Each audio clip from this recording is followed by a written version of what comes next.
Assalamualaikum warahmatullahi wabarakatuh. Perkenalkan, saya Nur Asima. Di sini kami akan mempresentasikan tugas kelompok sistem enterprise terpadu, di mana di sini kami akan menjelaskan hasil review jurnal kami, yaitu perancangan enterprise arsitektur menggunakan Zachman Framework. Studi kasusnya perusahaan farmasi, di mana perusahaan ini adalah suatu perusahaan farmasi yang terkemuka di Indonesia. Pada awal didirikan perusahaan ini dengan alat-alat yang sederhana dan memperkerjakan beberapa orang karyawan. Perusahaan berhasil memproduksi obat-obatan yang dijual bebas guna memenuhi kebutuhan masyarakat akan obat. Namun untuk saat ini, perusahaan telah berhasil memperkerjakan lebih dari 1.000 orang karyawan. Perkembangan organisasi yang semakin kompleks mengakibatkan kebutuhan akan informasi dan data akan semakin meningkat. Untuk memenuhi kebutuhan tersebut, maka perlu pengembangan sebuah sistem informasi yang terintegrasi yang dapat mendukung proses bisnis yang berjalan di organisasi, yang menyediakan data atau informasi berkualitas yang bertujuan untuk mengurangi biaya, meningkatkan produktivitas, menyediakan fasilitas berbagi data dan informasi, serta meningkatkan pelayanan terhadap customer. Kemudian, dengan adanya perancangan arsitektur enterprise yang baik, diharapkan dapat terwujudnya keselarasan antara teknologi informasi dan kebutuhan bisnis yang dapat menjalankan proses bisnis sesuai dengan tujuan dan target dari perusahaan. Dalam mengembangkan enterprise arsitektur, perlu diadopsi atau dikembangkan sendiri suatu enterprise arsitektur framework. Untuk arsitektur enterprise, terdapat berbagai macam framework yang dapat dimanfaatkan untuk pengembangan arsitektur enterprise, salah satunya dengan menggunakan Zachman Framework. Adapun metode penelitiannya, yang pertama itu kajian pustaka terdiri dari pengumpulan data, wawancara, observasi, serta studi pustaka. Yang kedua, inisialisasi perencanaan. Penelitian menentukan baik ruang lingkup, sasaran, visi, alat-alat yang akan digunakan, dan rencana sesuai dengan perusahaan yang diteliti. Sistem dan teknologi yang mungkin telah dipakai perusahaan menggunakan value chains dan SWOT. Tahap ini akan memetakan masing-masing data ke dalam tabel Zachman sesuai dengan kriteria masing-masing. Terdapat kolom 5W tambah 1H yang akan ditentukan berdasarkan 6 sudut pandang yang berbeda. Yang kelima, analisis hasil dan rancangan sistem aplikasi. Yang keenam, rencana implementasi. Baiklah, itu saja dari saya. Teman saya akan melanjutkan penjelasannya. Terima kasih.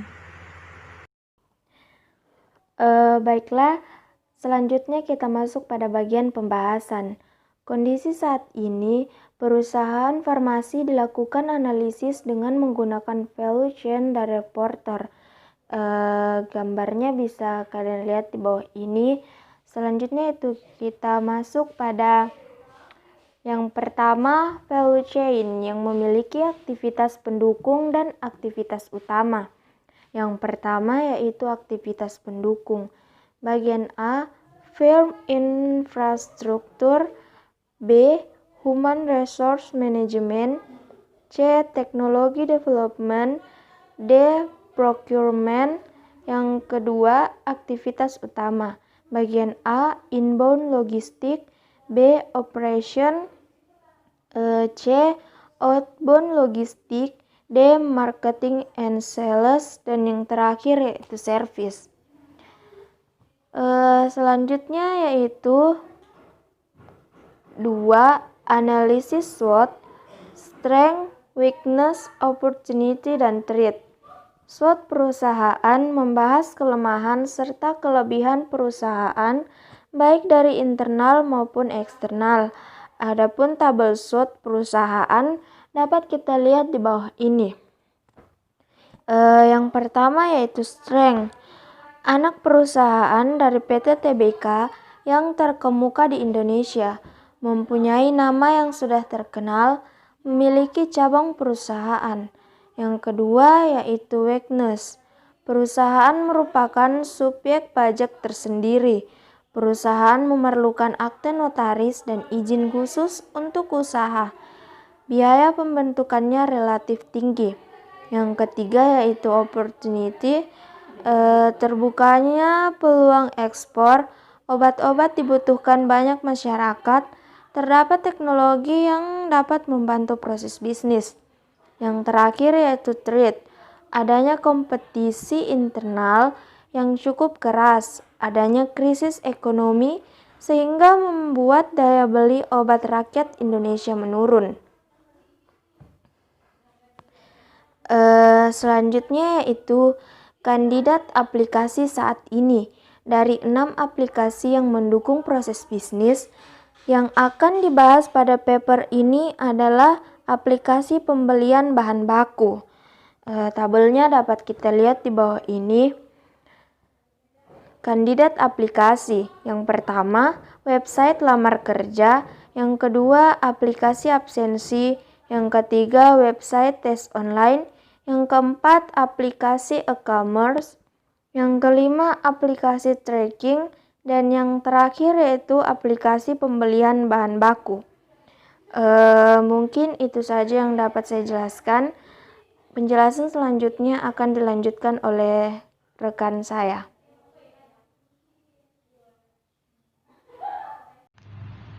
Bismillahirrahmanirrahim.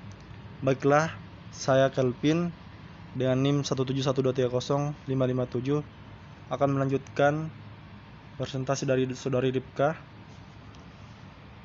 Di segmen framework ini adalah framework arsitektur enterprise yang menyediakan cara untuk memandang dan mendefinisikan sebuah enterprise secara formal dan terstruktur dengan baik. Framework ini terdiri atas matriks klasifikasi 2 dimensi yang dibangun dari kombinasi beberapa pertanyaan umum, yaitu what, where, when, why, who, and how.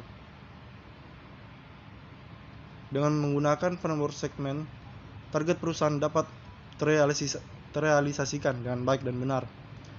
Framework segmen membantu menggambarkan implementasi sistem dan teknologi selaras dengan model bisnis. Kemudian di slide berikutnya yaitu adapun kelebihan dan kekurangan framework segmen. Yang pertama itu kelebihannya.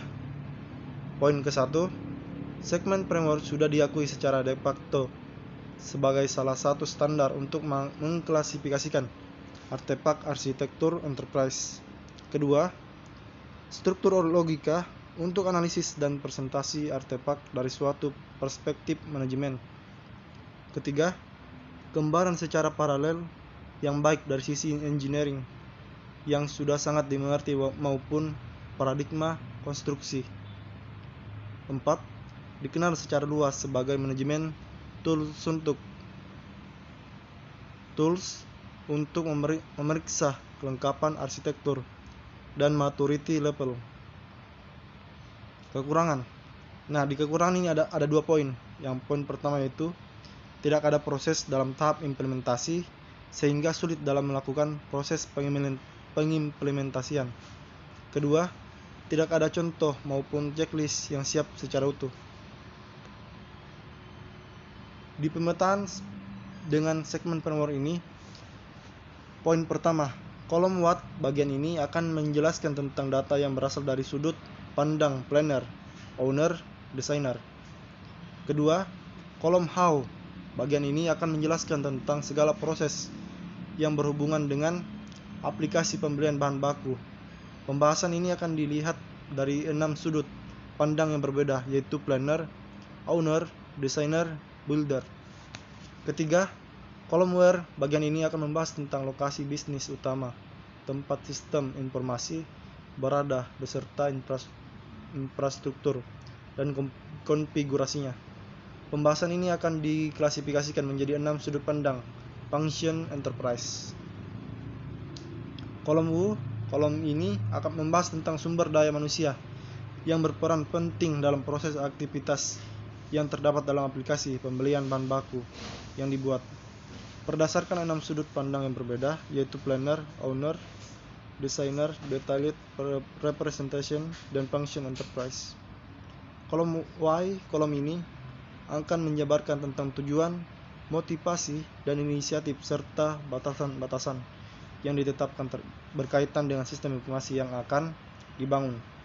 Pembahasan yang dilakukan akan didasari oleh 6 sudut pandang yang berbeda, yakni planner, owner, designer, builder, detailed representation, dan function enterprise. Dan yang terakhir yaitu poin ke-6, kolom ini akan membahas tentang mengenai kejadian atau kegiatan beserta jadwalnya. Kegiatan utama yang akan dibahas adalah kegiatan yang berkaitan dengan pengelolaan truk perusahaan. Pembahasan yang dilakukan ini akan didasari oleh sudut pandang planner. Bismillahirrahmanirrahim. Assalamualaikum warahmatullahi wabarakatuh. Perkenalkan, nama saya Surahman. Ya, di sini saya akan melanjutkan presentasi yang telah dimulai dari rekan saya. Ya, di sini saya akan memaparkan yakni analisis portofolio aplikasi. Ya, di sini hasil analisis portofolio aplikasi yang telah diusulkan. Di bagian sebelumnya terdapat 6 aplikasi dan website usulan, yaitu website lamaran kerja, absensi via aplikasi mobile, tes online berbasis web, e-commerce mobile, aplikasi pembelian bahan baku, dan aplikasi tracking GPS. Ya, bisa kita lihat gambarnya di sini. Dan adapun bagian yang pertama yaitu strategis, yaitu aplikasi yang kritikal untuk berkelanjutan strategis bisnis di masa depan. Yang kedua, operasional kunci, yaitu aplikasi yang ada pada saat ini digunakan atau diandalkan enterprise untuk kesuksesan. Yang termasuk dalam aplikasi ini adalah aplikasi absensi dan e-commerce mobile. Yang ketiga, berorientasi tinggi, aplikasi yang mungkin penting dalam mencapai kesuksesan di masa depan. Yang termaksud dalam aplikasi ini adalah aplikasi pembelian bahan baku. Yang keempat, pendukung aplikasi yang berharga tapi tidak kritikal untuk kesuksesan. Yang termasuk dalam aplikasi ini adalah tracking GPS. Ya, lanjut di sini pengelolaan portofolio. Mengenai pengelolaan portofolio yang akan ditentukan dalam 3 skala, yaitu jangka pendek, menengah, dan panjang. Yang selanjutnya analisis valuation baru. Ya, perubahan dari valuation yang baru ini terdapat bagian teknologi development, di mana perusahaan akan memiliki beberapa aplikasi berbasis mobile dan juga website baru. Bagiannya yang pertama itu aktivitas pendukung, terbagi menjadi 4, yaitu firm infrastruktur, common research management, teknologi development, procurement.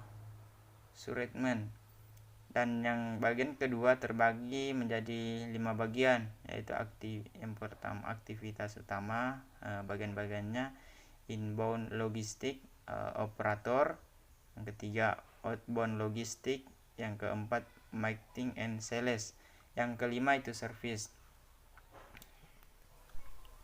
Ya, lanjut ini pada bagian kesimpulan. Di sini berdasarkan hasil penelitian dengan menggunakan Zedman framework, maka dapat diketahui apabila proses bisnis ini perusahaan sudah menerapkan sistem atau teknologi informasi atau pada bidang IT dalam proses bisnisnya, diantaranya adalah dengan menggunakan aplikasi yang berasal dari vendor aplikasi yang diusulkan, Dalam penelitian ini cukup selaras dengan bisnis yang dilakukan oleh perusahaan, karena bisnis utama perusahaan digambarkan dalam bentuk valuation memiliki aplikasi utama yaitu lamaran kerja, tes online berbasis web, dan aplikasi pembelian bahan baku.